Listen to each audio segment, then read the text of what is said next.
Hello and welcome to World Talks on TVP World with me, Ashim Kumar.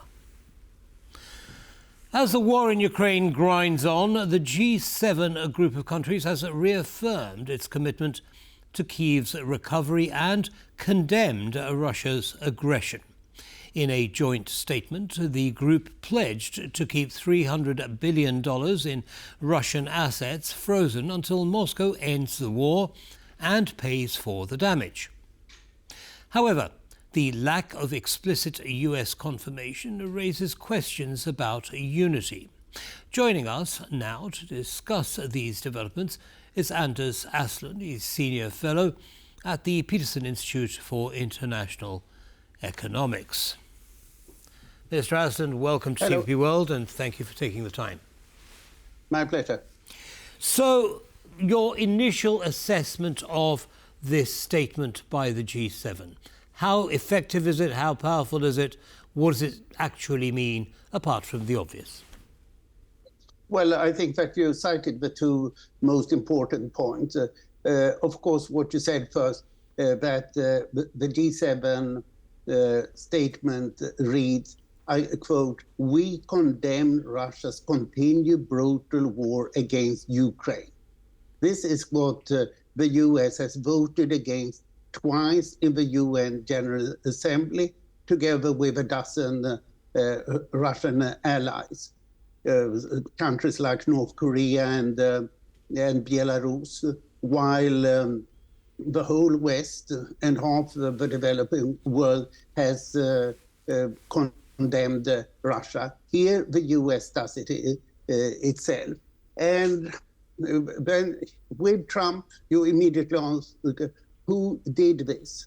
And it's Scott Bessent, the US Treasury Secretary, who did it. And he has seemed to have considerable freedom in his statement. It was he who signed the minor agreement with Ukraine.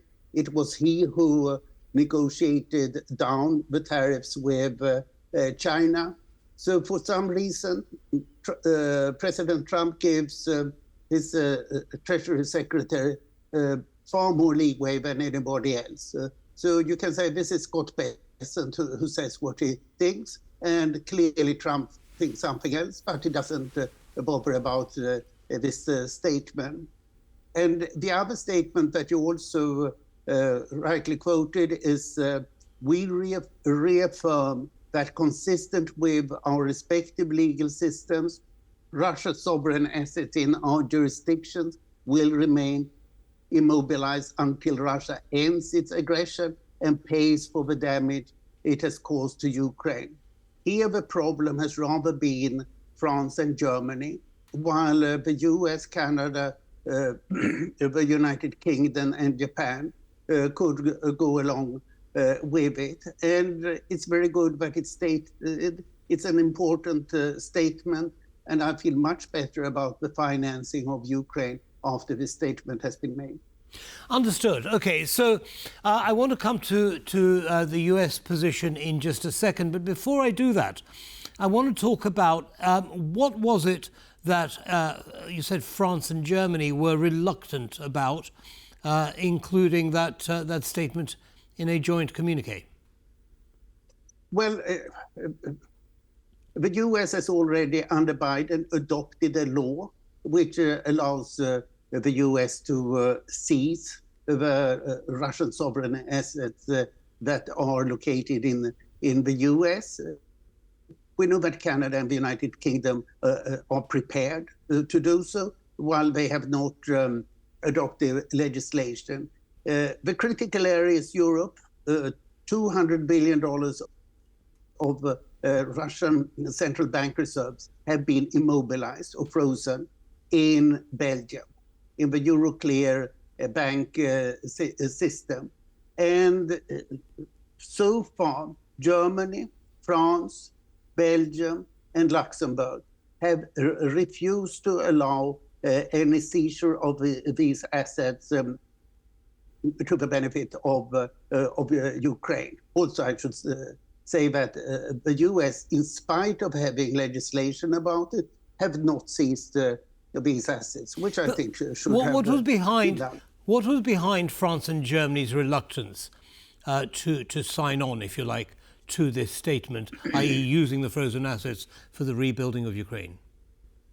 What they say officially they say as little as possible, but they say, oh, this is not in line with international law, which is nonsense. Should Russia be allowed to attack Ukraine, and the West should not be allowed to charge Russia for having done this? Germany under Olaf Scholz was simply reluctant to do anything. And there it has been argued that the Germans want to utilize these Russian assets as compensation for German companies that have been confiscated in Russia, but that is not an official statement. The Belgians are simply afraid of being sued to very seriously by the Russian central bank, since all the money is there. And Luxembourg is the main holder of Russian money in Europe, probably. I see. Well, those differences seem to certainly have been settled for the moment. The other danger, of course, is that this is setting a precedent. What happens in the future if a similar circumstance arises? Should countries be prepared to freeze any assets that they hold of an aggressor? Well, on the contrary, wouldn't that be good? It means that you are not supposed to start wars of aggression against other states, so that would be a very good precedent. How do you see Russia responding to this, Mr. Åslund? I don't think that they will respond. Since this is a strong statement, they will probably ignore it. And also, it's the ministers of finance and the heads of the central bank. It's not at the level of heads of government and state. What about, because there was a lot of talk about using the interest on these assets to support Ukraine. What's happened to that conversation? That was carried out properly at the end of last year, and therefore Ukraine now gets $50 billion that has been collected by the G7 in that fashion. So President Biden managed to pass on $20 billion from the US to put it into a World Bank trust fund, so that his successor, President Trump, could not put his hands on it and stop the transfer to Ukraine. So this is now coming in steady streams to Ukraine.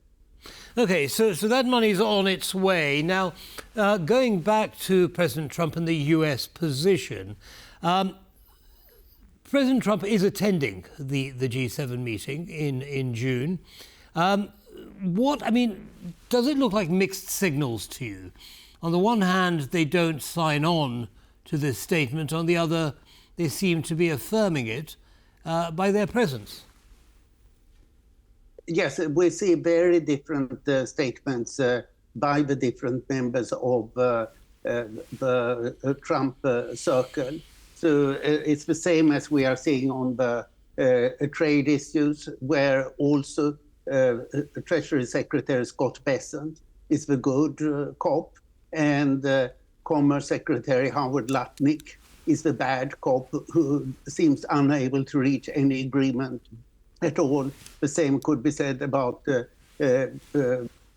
President Trump. So if you want to have an agreement with the US, it seems that there is only Scott Bessent that you can talk to. Otherwise, you don't get any agreement. Right, okay. Well, we'll be interested to see how that conversation goes. Now, economically speaking, clearly it's been made clear that the private sector will need to get involved in the reconstruction of Ukraine. Economically, how does this benefit the European Union and other G7 countries? Well, somebody has to pay.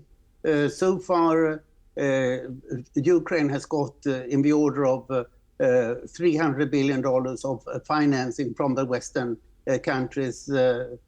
Much of it as grants, but also some as loans. but the total assessment that the World Bank has made is that the Russian war has cost Ukraine $524 billion. And that's a lot of money. And part of it is distraction, part of it is stopping trade and economic activity. So the common number that is being used is that Ukraine will need a massive financing in the order of $1 trillion over the next decade. And then it assumed that about half of it, a bit more, will be public financing and half of it private investment. But of course, all these numbers are very loose. Well, of course, a decade is a long time. A lot can happen in 10 years. Now, in terms of the Russian economy, how effective are these latest round of sanctions being, or are they expected to be, the 17th round? And is this really going to slow down Putin's war machine? The short answer is they are effective, but they are not sufficiently effective. So what is important is the financial sanctions that reduce the amount of financing available to Russia, the technology sanctions that block high technology coming to Russia, and the third is oil and other energy sanctions that reduce Russia's revenues. So the short of it is that Russia will have to cut its public expenditures towards the end of this year by 3% of GDP, which is a lot, because it's running out of its liquid reserves, and it's getting much less from its oil sales thanks to lower oil price. Understood. OK, we'll be watching that closely as well. Mr. Åslund, thank you so much for sharing your analysis with our audience. Have a good evening. Thank you very much. Thank you. Bye-bye. Bye-bye. And that's all from us in this episode of World Talks. Don't go away, there's lots more coming up. Goodbye.